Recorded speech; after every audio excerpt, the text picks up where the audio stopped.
Y ahora vamos a continuar con el próximo video que hizo Agustín hace unas horas nada más, el más reciente, junto con Nicolás Márquez. Así que vamos a ver la reacción de ellos dos a todo lo que dejó estas últimas horas con el post prisión a Cristina Fernández de Kirchner.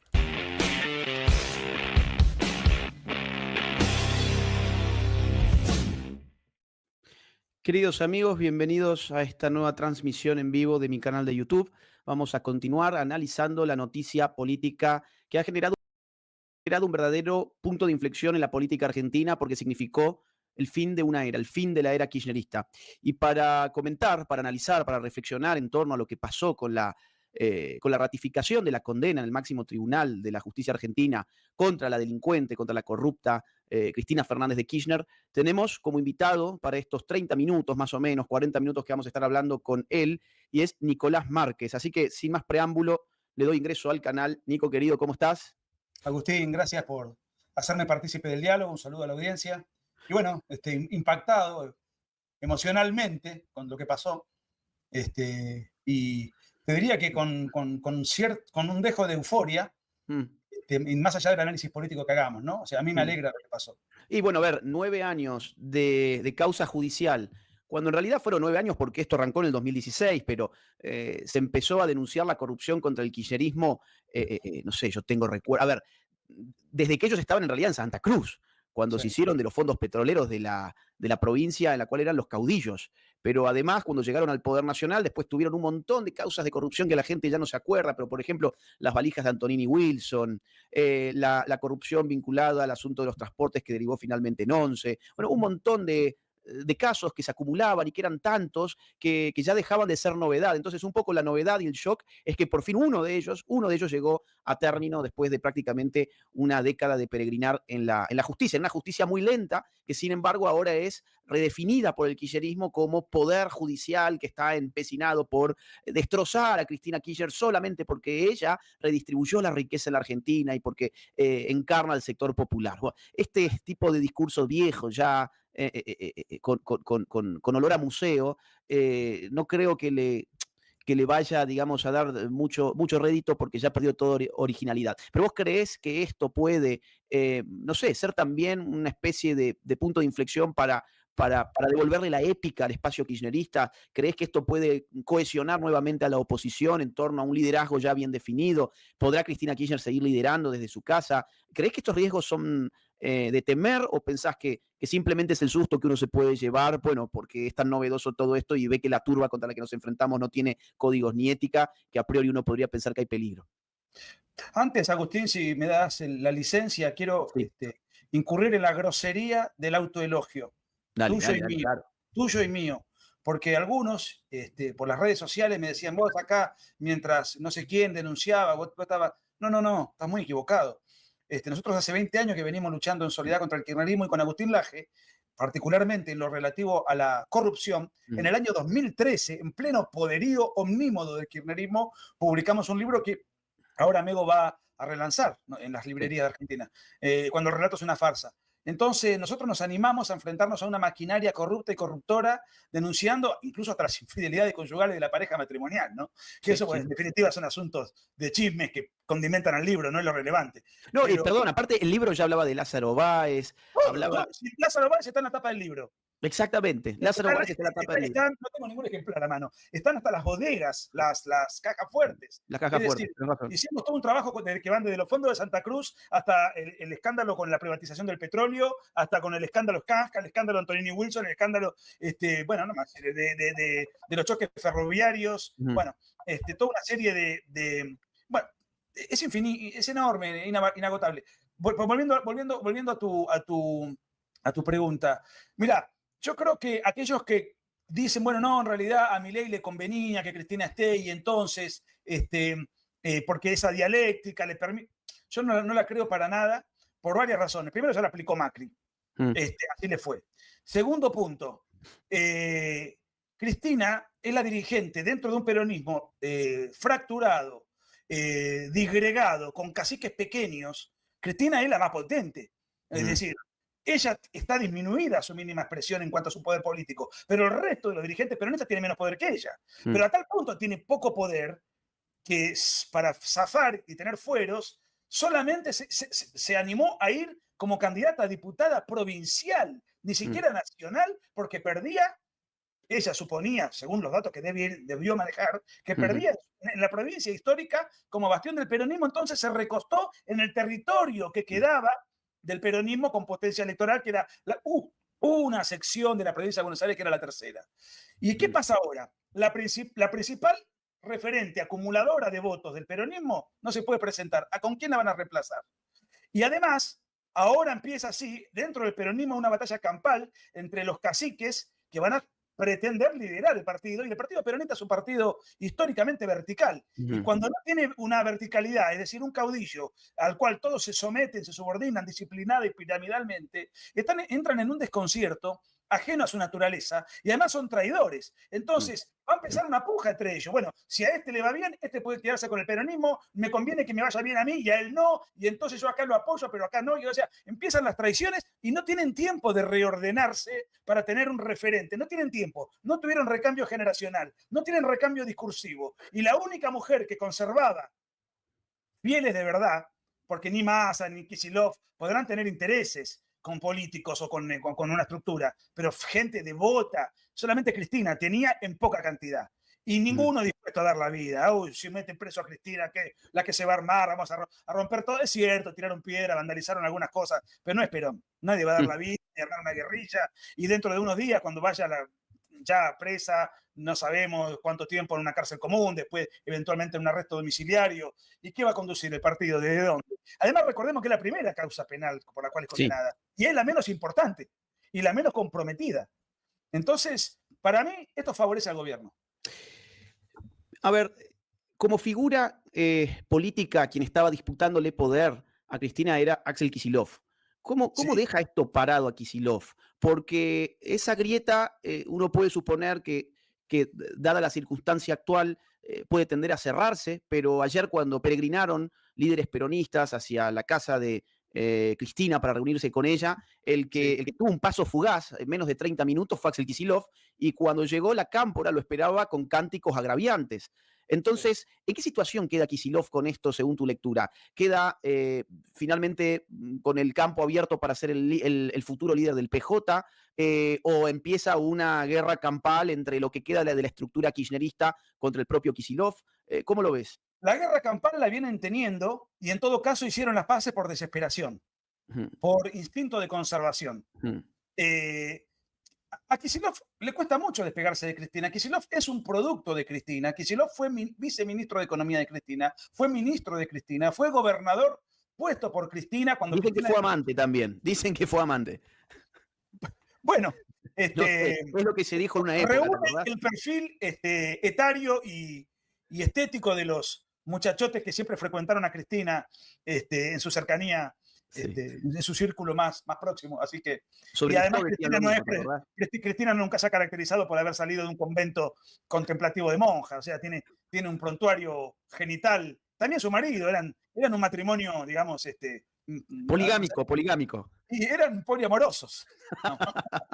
De alguna manera. Y bueno, de hecho, en el fuero íntimo, en broma le decían a Kicillof, Sí. que corta, ¿no? Es decir, y ahora, y él fue, dicen que su origen ideológico viene del marxismo. Era profesor de historia en la UBA. Bueno, ahora, vos decís, bueno, Kicillof sí, está enemistado con Cristina, está enemistado con Máximo Kirchner, enemistado con la cámpora. Ahora bien, ¿qué pasa después de las elecciones de octubre, inclusive antes, las que van a ser en septiembre en la provincia de Buenos Aires, las provinciales, cuando Kicillof pierda en septiembre y en octubre? Bueno, sí, podrá ser el dueño del PJ, del partido peronista, en calidad de perdedor. En el peronismo, el que pierde es mandado al cadalso, no tiene muchas perspectivas de futuro. Entonces, podrá ahora disputar la interna. Y después de que pierda, ¿quién es algún caudillo que haya tenido un triunfo va a ser un poco el emergente? Kicillof es gobernador, no nos olvidemos, porque la Libertad Avanza y el PRO fueron separados en la última elección. Bien, ahora van juntos, con el agregado de que la Libertad Avanza ha crecido mucho en su caudal electoral. Van juntos, no hay una sola encuesta que diga que el peronismo puede ganar en su propio bastión histórico. Y en calidad de derrotado va a ser líder del partido. Bueno, sí, pero están luchando a la interna de un partido perdedor que además va a sacar probablemente el menor caudal electoral de su historia. Ujú. Y no nos olvidemos de esto, Agustín, y con esto te transfiero la palabra. Hubo 5 o 6 elecciones, una muy importante, otra de menor importancia, no porque una provincia no sea importante, sino un caudal de gente que vota. Pero hubo elecciones en Misiones, elecciones en Jujuy, elecciones en el Chaco, elecciones en Salta y en San Luis y en la ciudad de Buenos Aires. Mm. En todas perdió el peronismo y en la mayoría ni figuró segundo. Y Sí. bueno, ya eso es de alguna manera una tendencia, un envión de lo que está aconteciendo con este espacio, que no tiene discurso, no tiene propuesta, Mm. no tiene dirigente, no tiene nada para ofrecerle Mm. al votante. No sé si te enteraste, pero hay 10 requisitos que ha solicitado la defensa de Cristina para, bueno, para los 6 años que le tocará estar presa en su casa, por supuesto, por desgracia, pero bueno, así es la norma. Y entre esos requisitos, por ejemplo, está el de poder usar el teléfono, el de no usar la tobillera, el de poder utilizar el balcón, el de poder tener toda su custodia y todo su personal doméstico. Bueno, son 10 requisitos. Un poco el miedo o la expectativa es que Cristina desde el balcón bueno, tenga un rol político público de agitar a las masas, de convocar a las masas de sus acólitos, de hacer de eso una epopeya. Así como, por ejemplo, repiten todos los miércoles la supuesta marcha de los jubilados, que en realidad, pobrecitos, son un puñado de jubilados instrumentalizados políticamente por fascinerosos, pero así como lo repiten religiosamente todos los miércoles, pues podrían repetir un día de la semana un encuentro público en la casa de Cristina y ella dar algún tipo de discurso y bueno, y mantener así agitadas a las masas. ¿Vos pensás que ella puede sostener su liderazgo político, transformándolo en un liderazgo épico, en clave presa política, que es lo que están buscando instalar en la opinión pública? ¿O realmente la gente, bueno, hay un puñado, a ver, no es un puñado tampoco, es un 30% aproximadamente la gente que va a seguir siendo cristinista? Ese es su piso, que también está muy cercano a su techo, por cierto. Pero vos creés que esto puede, digamos, atraer nuevos seguidores, puede revertir su imagen pública o el juego está acabado. Ya con esta condena ratificada por la Corte Suprema se terminó la carrera política. Mira, yo te diría 2, 3 cosas. Primer punto, no es una obligación del juez otorgarle el arresto domiciliario. Es una prerrogativa. La puede tener o no, va a criterio del juez. Tendrá que fundarlo también. Segundo punto, las condiciones del arresto domiciliario también el juez las condiciona, las dispone, dice, bueno, te doy el arresto domiciliario, pero bajo estas circunstancias. Entonces, ella habrá pedido requisitos. No se me ocurre que no pueda tener tobillera. Me parece una cosa tremendamente temerosa. Si yo soy juez, no lo haría. Y si se escapa, está bien, es difícil que lo haga. ¿Cómo hace para escaparse alguien con tamaña notoriedad?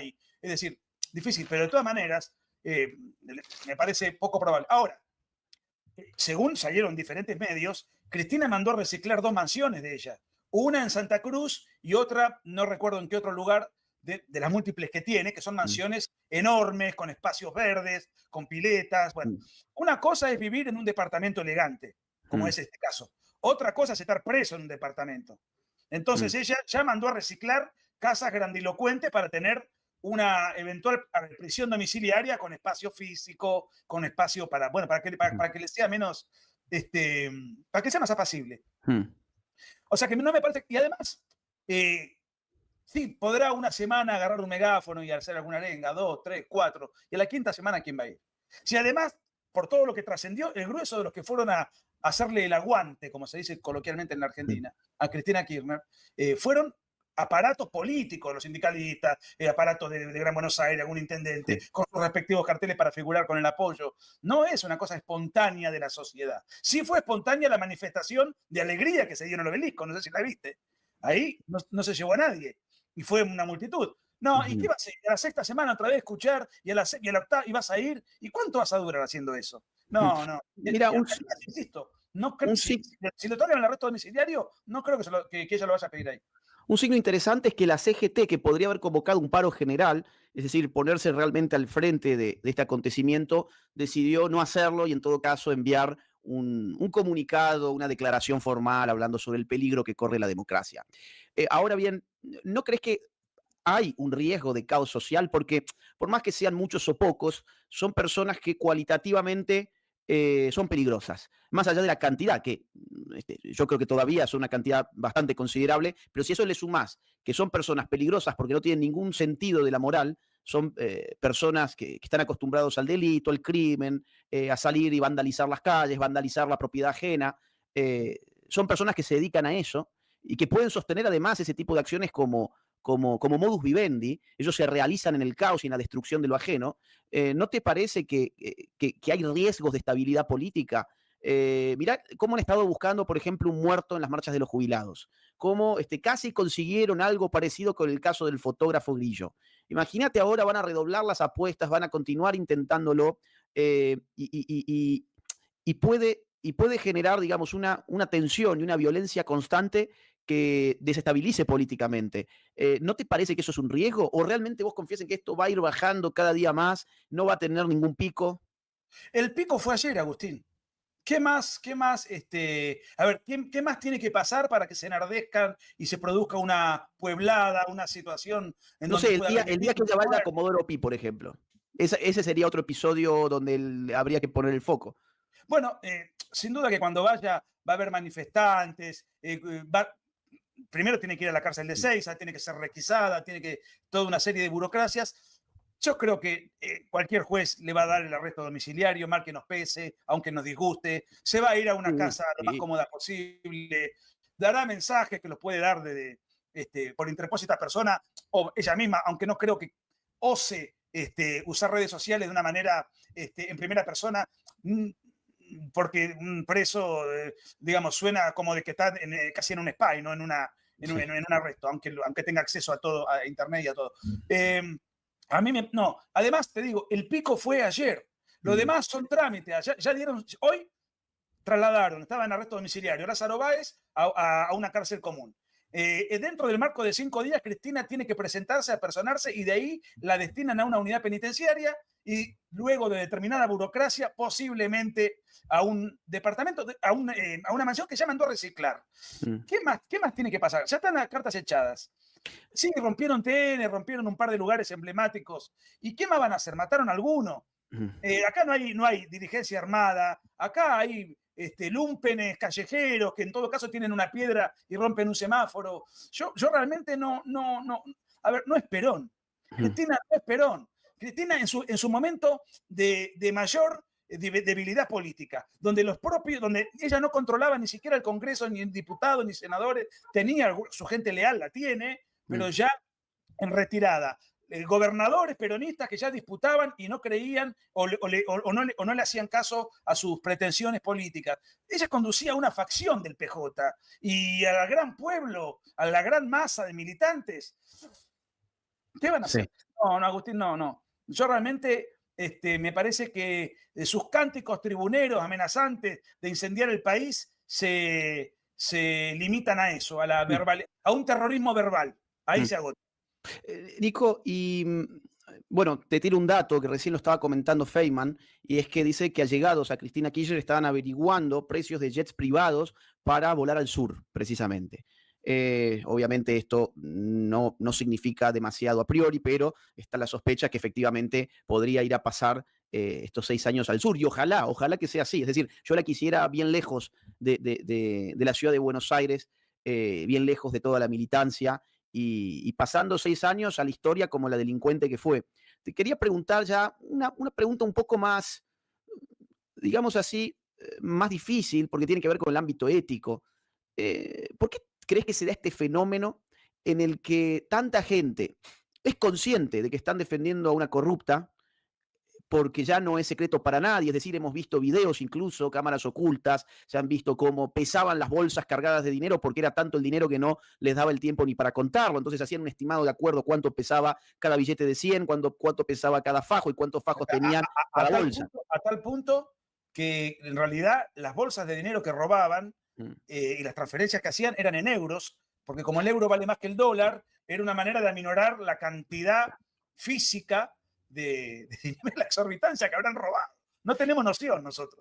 Vamos a suponer de ese 30% que de una u otra forma apoya a Cristina Kirchner, entiendo que una gran parte de ese 30% debe ser consciente de que debe haber visto alguna vez estos videos, que, por ejemplo, entiende qué significa que una persona como Lázaro Báez, sin tener ninguna experiencia en el mundo empresarial, de un día para otro se convierta en multimillonario, cabeza de una entidad constructora que recibe el 80% de la obra vial, 51 contratos. Yo supongo que entiende esta gente, o por lo menos parte de esta gente, qué significa un sobreprecio, qué significa que la mayor parte de las obras o nunca se terminaron o directamente nunca se comenzaron. Supongo que esta gente entiende que una funcionaria pública, una persona que vivió siempre de un sueldo en del Estado, no tiene ninguna posibilidad de ser dueña de hoteles, de poner más de 4,5 millones de dólares en la caja de seguridad de su hija, de tener mansiones,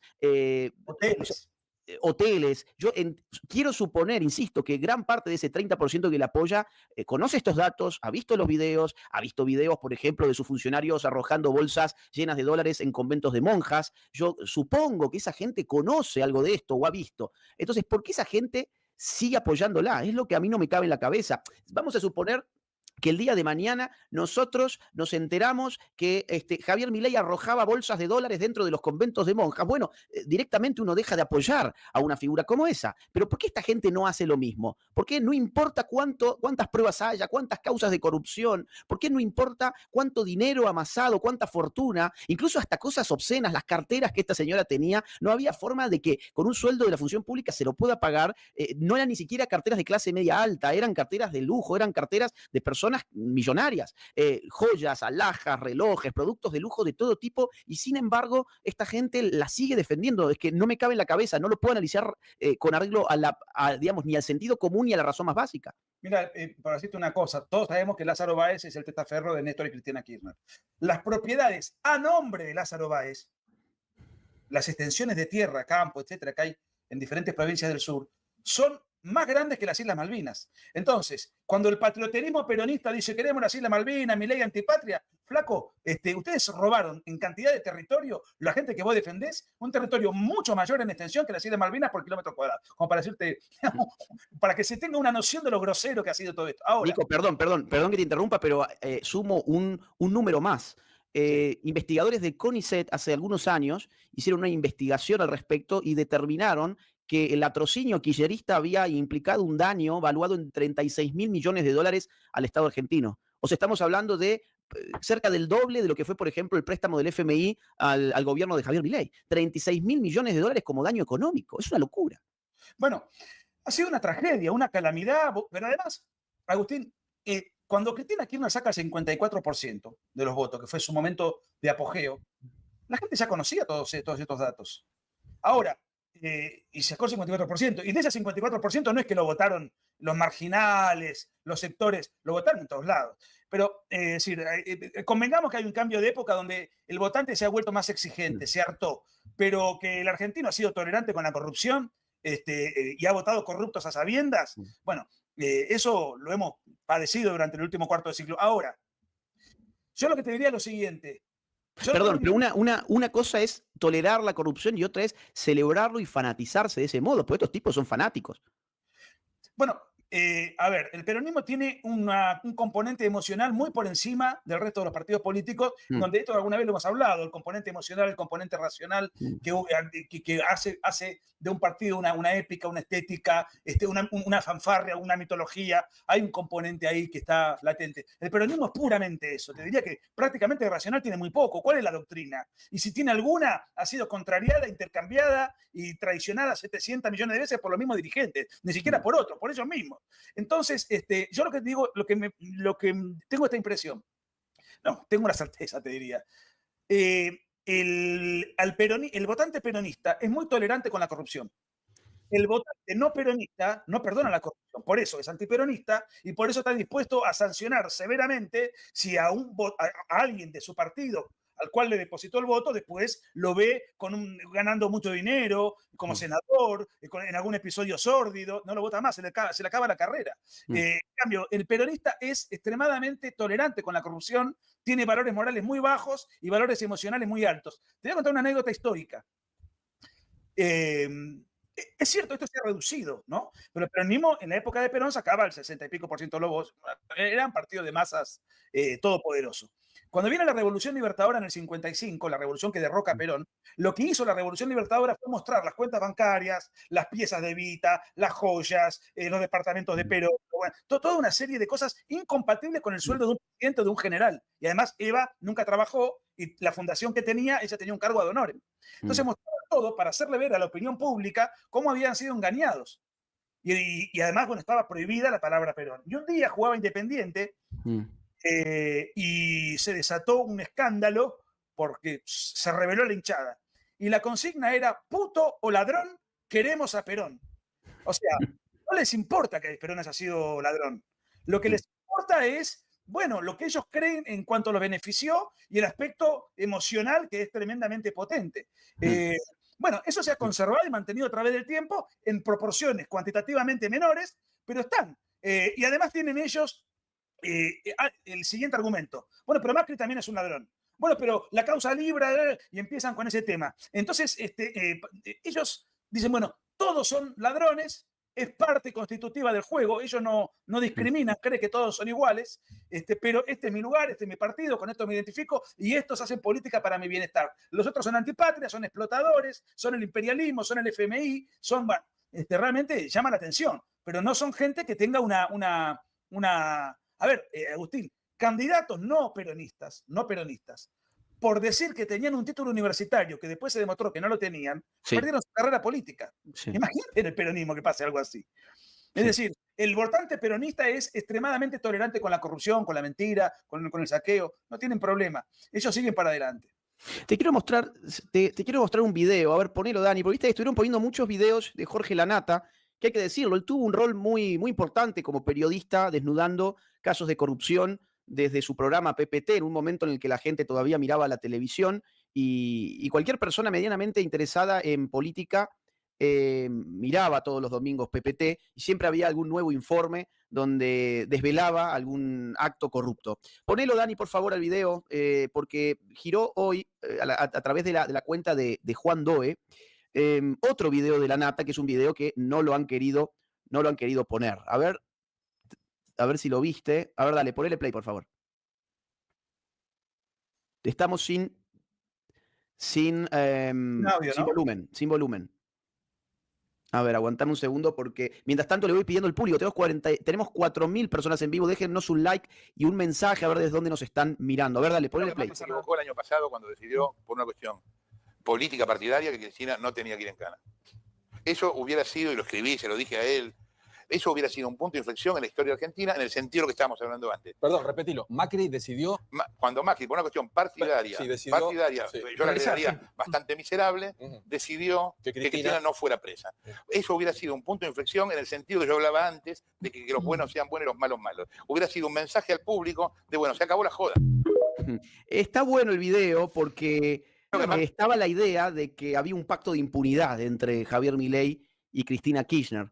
Pacto que en todo caso, según lo que dice el propio Lanata, ídolo de los macristas que han estado lanzando sus videos y sus clips en las últimas horas, menos este sí que se cuidaron de no ponerlo, pero según sus propias palabras, en todo caso, donde hubo un pacto de impunidad fue entre Macri y Cristina porque le convenía electoralmente a Macri. Tenerla a ella afuera, polarizar con ella, seguir agitando el fantasma del kirchnerismo, eso lo podía consolidar políticamente, y Lanata lanzó esas palabras en un programa de televisión, insisto, en un momento donde todavía se miraba un poco más la TV argentina. Te pregunto, ¿crees que tiene algún impacto en la figura, en la imagen pública de Milei lo que acaba de pasar? Milei desde el principio dijo que él respeta la división de poderes, él no tiene nada que ver con el hecho de condenar a Cristina Kirchner o no, él se dedica a dirigir el poder ejecutivo, no tiene que inmiscuirse. Al parecer quien sí se inmiscuyó fue Macri para detener el asunto. Ahora, ¿vos crees que más allá de esto, más allá de que él no tenga ninguna responsabilidad directa en lo que acaba de pasar, su imagen se verá alterada en uno u otro sentido? Se verá alterada para bien. Porque acá hay dos cuestiones. Por un lado, ¿qué es lo que dicen los macristas y todo el espectro centrista, la tibieza sobreviviente, digamos? Dos cosas, que Milei es un antirrepublicano, autócrata, dictador, y por otro lado, que no quiere a Cristina presa, por eso la cuestión de ficha limpia. Y como bien dice Lanata, en esto tiene razón, Macri no quiso meterla presa para antagonizar con ella. Y efectivamente Macri le ganaba a ella. Pero ella, que es mucho más inteligente que Macri, tampoco se necesita muchas luces para ganarle a Macri, dijo, bueno, como yo pierdo con Macri, voy de segunda, conservo los fueros y los pongo a Alberto Fernández. Y fue lo que hizo, y lo pasó por encima. Se lo comió crudo, quiso jugar a la política contra Cristina, en lugar de dejar que actúe el Poder Judicial, y se lo comió crudo. Bueno, dicho esto, acá se caen dos mitos. Además, después Macri, cuando fue como candidato a presidente en su fallido intento reeleccionista, fue con Miguel Pichetto, que era el senador que manejó su bloque para no desafuerar a Cristina, que a la sazón era senadora, y al desafuerarla tenía que ir a rendirle cuentas a la justicia con los riesgos carceleros que implicaba. Y el protector de Cristina fue Pichetto, que después fue el compañero de fórmula de Macri. O sea que a mí todo ese verso purista del PRO me tiene harto, y celebro vivamente que estén en vía de extinción Macri y su pandilla de timoratos e hipócritas. Ahora, volviendo a Milei, primer punto, durante el gobierno de Milei, Cristina va presa. Entonces, no había un pacto de impunidad. Ah, no, te van a decir, pero no es Milei. Es la justicia la que le metió presa. Pero si vos considerás que Milei es un autócrata, antirrepublicano y un dictador, por añadidura, él controla los demás poderes del Estado. Si me estás reconociendo que la justicia obró de manera independiente, entonces también se te cae el argumento de que Milei es un autócrata que no respeta el Estado de Derecho. Entonces, esas acusaciones son muy fáciles de rebatir ahora. Y entonces yo creo que a Milei lo favorecen. A Milei lo favorecen. Además, estamos hilando muy fino, pues son discusiones ya institucionales, ¿no? Para el gran público, ¿qué queda? Milei puso preso a Cristina. Para el gran público ese es el mensaje general, tanto de un lado como del otro. El público no está con cuáles son las facultades del Ejecutivo, del Legislativo, que si el Poder Judicial... Escuchan, Agustín, nosotros mismos que pertenecemos incluso pues, con amigos y con familiares y Milei no sacó a los militares de la cárcel. No está en la potestad de Milei hacer eso. No lo puede hacer. No tiene potestad, no tiene facultad para hacer tal cosa. Y es un público culto. Y sin embargo, esa es la lectura que hacen muchos. Sí. Bueno, también con el aborto, ¿no? Milei, igual con el aborto. Milei no derogó el aborto, como si fuese algo que el presidente llega y desde el Ejecutivo toca un botón y deroga una norma. Una norma penal. Claro. Mira, hay un villarruelista, hay un tarado, un salame, que dice, Milei se fue al exterior y Villarruel puso preso a Cristina. Fíjate vos, o sea, en un análisis elevado de lo que es el Estado de Derecho, las instituciones, los roles de cada uno, ahí tenemos, pero para el gran público, el que encarceló, Cristina fue presa con Milei. Entonces, desde ese punto de vista, hoy alguien me decía, si hubiese puesto al hijo, no iba presa. Pero aunque el hijo hubiese votado en favor de Cristina, supongamos, con algo que nunca vamos a saber, hubiese perdido 3-1. 3-1. Es decir, no resiste análisis. Esto lo favorece a Milei. Lo favorece y pone de manifiesto. Igualmente, yo te digo la verdad. Yo creo que Milei no tuvo la más mínima injerencia.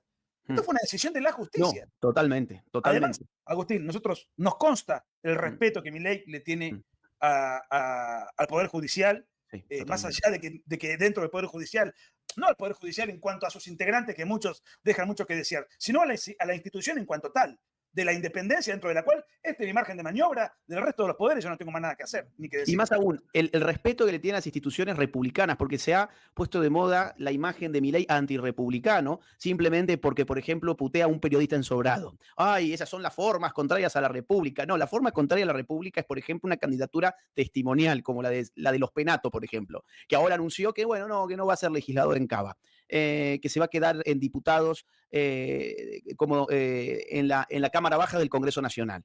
Entonces, fíjate que los que acusan a Milei de antirrepublicano después terminan apoyando una candidata testimonial. Una verdadera locura. Nico, la última, puede ser que tenés ahora un vivo con... Sí. ¿En cuánto empieza al final? ¿En 20 minutos más o menos? No, ahora en 45. Y 45, listo. Entonces es muy rápido la última. Sí. Hay, digamos, elucubraciones de qué podría hacer Cristina, porque le han dado 5 días hábiles, pero en la práctica, como hay feriados de por medio, fin de semana, etcétera, se estira a 8. Entiendo que el límite está en el miércoles de la semana que viene. Sí. Sí. Entonces hay especulaciones a ver de si ella tendría algún tipo de escapatoria a esto, como por ejemplo irse a la embajada de Brasil o de México, de Cuba, etcétera, de algún aliado político ideológico de ella, o incluso se especula con que si eventualmente se le puede dar un indulto. Incluso le han consultado a Kicillof si él le daría un indulto.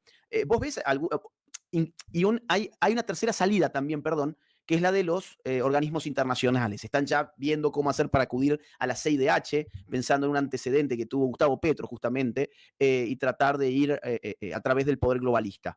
¿Vos creés que alguna de estas tres alternativas puede torcer el rumbo de algo que se ha postulado como un game over, como se terminó el juego político de Cristina Kirchner? ¿Pensás que puede volver, como por ejemplo sucedió con Lula, o ves que esto es casi imposible? No, mira, Lula volvió porque de los 12 jueces de la Corte Suprema brasileña, él puso 11. Claro. Por eso, al mismo tiempo que él fue liberado, se proscribió a Bolsonaro. O sea, una justicia claramente infectada por el lulismo, por el PT.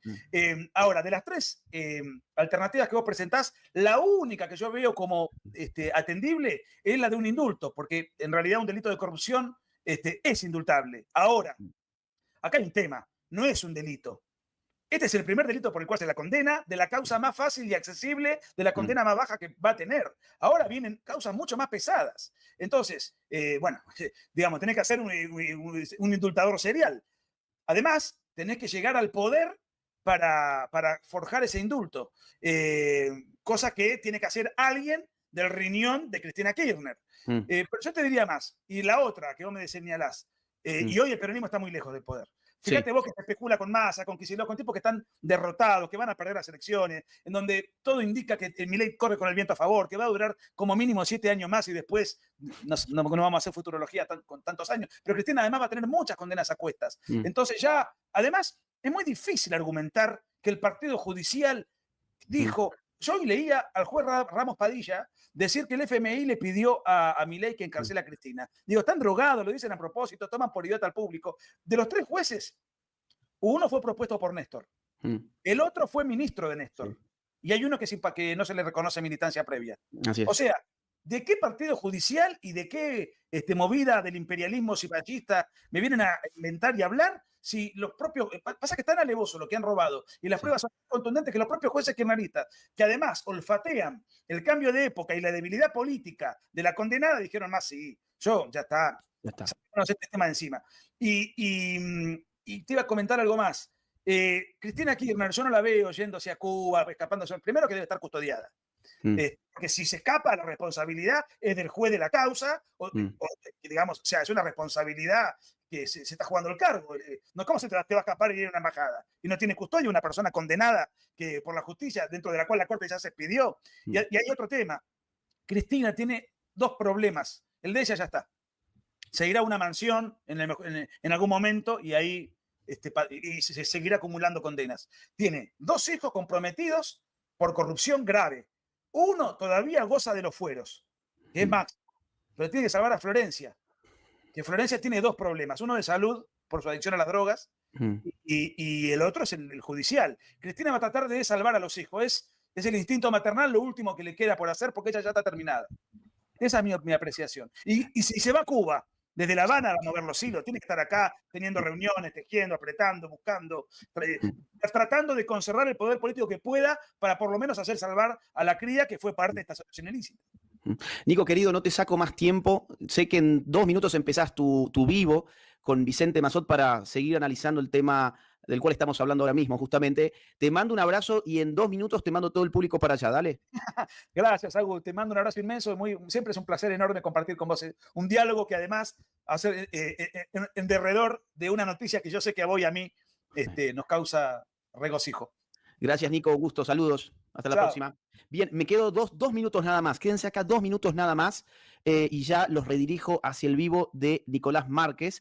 Les quiero contar que voy a estar haciendo una gira en los Estados Unidos este mes de junio. Vamos, Dani, con la información, así que les cuento rápido dónde voy a estar por si vivís en esa ciudad o por si vivís en zonas cercanas para que vengas. Estás invitado, trae amigos, trae familia. Y voy a estar, por ejemplo, en Houston. Mirá, el 20 de junio voy a estar en Houston. Ahí tenés un código QR para poder obtener tus entradas. Y si no, busca el evento en Eventbrite. Bien, eventbrite.com. Próxima, por favor, próxima. Voy a estar en Seattle, nunca estuve en Seattle antes, voy a estar el día 21 de junio, tenés el link de los tiquetes en pantalla y también el QR. Vamos a la próxima. Si querés después volver a ver la información, simplemente atrasá la barra de tiempo de este video. Bien, voy a estar en Nueva York dando 2 conferencias el mismo día, el 23 de junio. Ahí tenés toda la información sobre las entradas en pantalla también. Próxima. Voy a estar en Allentown. Allentown está en Pensilvania, cerca de Filadelfia. Así que si estás en esa zona, estás invitado a la conferencia del 24 de junio. La información sobre los tiquetes en pantalla. Próxima. Y voy a estar en Washington, D.C., en la zona de Washington, D.C., el día 28 de junio. Para los que adquieran su entrada VIP, los esperamos a las 2 p.m. y aquellos que tengan la entrada general a las 3 p.m. Tenés el número de teléfono para adquirir tu tiquete, tu boleta de entrada en la pantalla. Y vamos a la de Miami muy rápido, porque también voy a estar en Miami el día 25 de junio. Y para adquirir tus entradas también te tenés que comunicar al número que estás viendo en la pantalla. Bien, no se olviden de dejarnos un like, no se olviden de suscribirse al canal y de activar la campanita. Bien. Y ahora voy a cerrar este vivo. Les agradezco mucho por haber estado del otro lado. No toquen nada porque el sistema los va a redirigir automáticamente a la transmisión en vivo que el gran Nicolás Márquez está empezando en este preciso momento junto a el politólogo Vicente Massot. Imperdible, yo me voy a verlo ya. Un gran abrazo. Bueno, y justamente de ese vivo que va a hacer Nicolás Márquez, lo vamos a ver en el próximo capítulo.